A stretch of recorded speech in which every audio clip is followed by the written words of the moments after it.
Camiseta de banda, mano, de rock a gráfica da parada é outra história.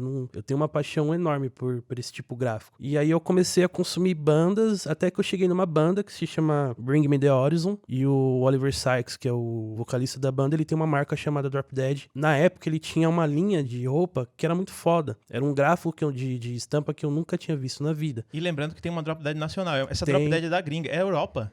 As duas são, só que a do Oliver é na Europa, né? Mas tem a Drop Dead de skate que é nacional. É, Tem. nacional. Mas a do Oliver, ela é europeia. Eu conheço essa marca. Inclusive, ele Muito mora aqui legal. no Brasil hoje, né? Atualmente tá morando no Brasil. mesmo? O Oliver. Ele casou com uma brasileira, mudou a RG, tá? É CPF nacional agora. Será que ele fala português pra mim aqui? Eu acho que ele Será, hein? fala. Seria, Eu seria acho uma que boa. fala. Pô. Senão eu vou voltar pra escola de inglês.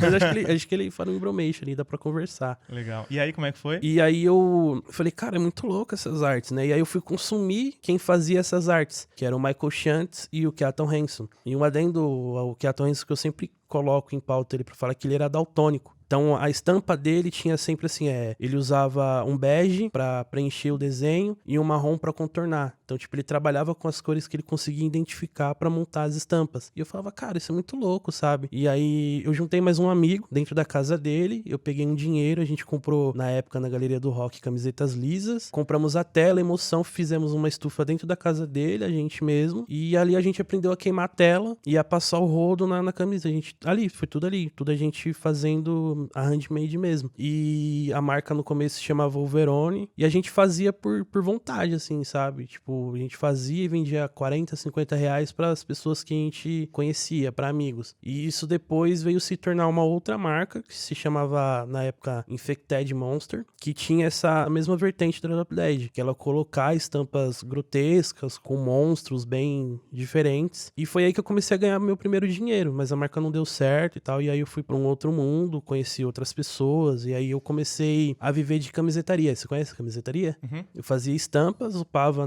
pra quem não conhece, a camisetaria era um site que você ilustrador, upava essas estampas na camisetaria, e se a sua estampa fosse sorteada, você ganhava 400 reais, ele pagava um 400 reais, se não me engano, na época, e a sua estampa ia pra venda. Então, tipo, eu comecei a viver disso, então eu fazia ilustrações pra camisetas. Que legal. Foi ali onde eu comecei a me formar. Modo raiz total. Raiz total. Tipo, eu falei assim, pô, eu vou viver de ilustração de camiseta. E eu fui vivendo até onde deu de ilustração de camiseta. Até que surgiu uma oportunidade que eu conheci o Mário, da Dermatropol, que ele conheceu o meu trabalho. Ele falou, cara, seu trabalho, seus desenhos é muito louco e eu quero nas estampas pra um desfile que eu vou fazer. E eu fiz. Ele pegou uns desenhos meus que eu já tinha, não precisei fazer nada novo. E ele colocou, e aí foi a primeira vez que eu entrei num desfile. Entrei no backstage de um desfile, eu vi o desfile como é que era. Puta, me apaixonei por aquilo. Com as tuas estampas lá no desfile. Com as minhas estampas no desfile. Eu falei, cara, é isso que eu, tipo... E saí em matéria, assim, sabe? A primeira vez que eu vi, tipo... Nossa, uma estampa minha numa matéria, tem meu nome, tipo, as estampas de Sankeone, sabe? Acho que isso foi uma parada muito revigorante, assim, pra mim. E Sankeone, qual que é seu nome?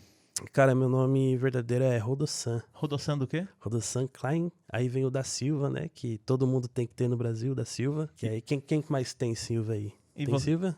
Se tem Silva, comenta aqui embaixo. Vamos abrir uma marca então, né? Rodossan. Rodossan. Você sabia? Porque ninguém Eu chama já de soube, San, né? Eu já soube, mas eu confesso que eu esqueci.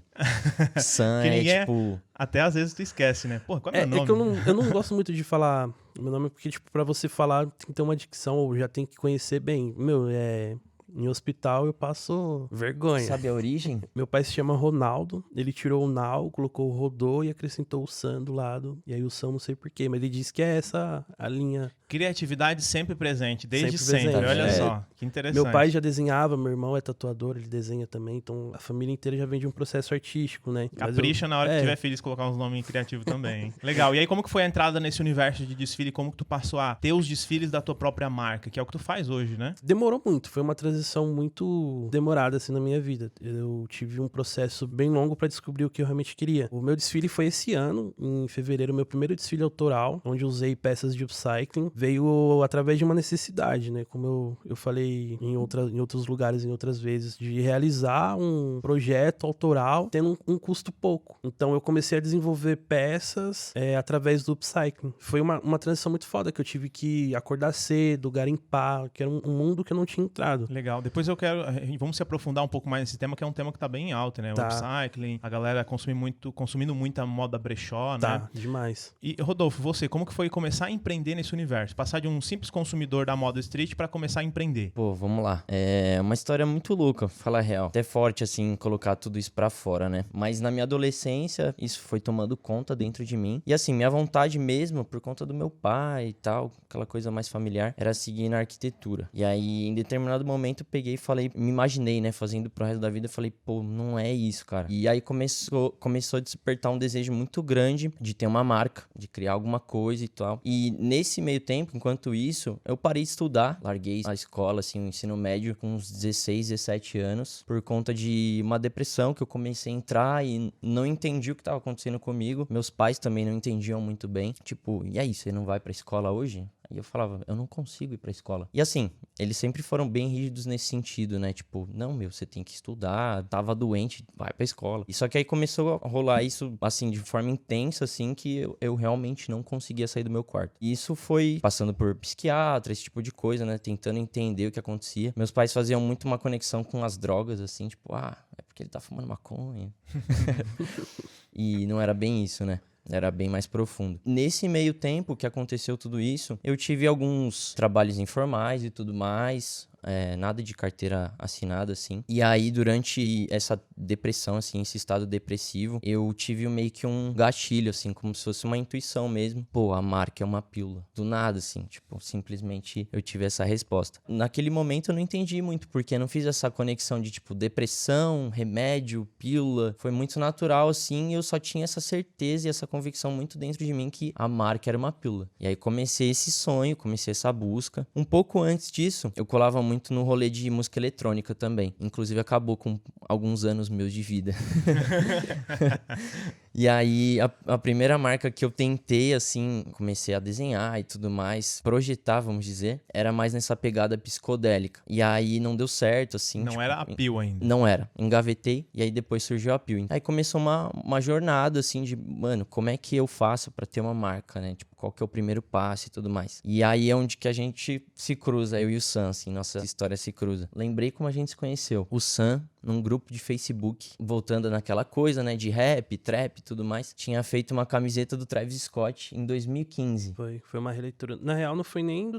foi, verdade. Foi o loginho do Travis Rodeo, Scott. né? Isso. Do álbum Rodeo. E eu pirei, assim, tipo, quase ninguém conhecia Travis Scott nessa época. Eu falei, o cara tá fazendo uma camiseta do Travis Scott, mano, tipo, comercializando. Visionário, né? Visionário.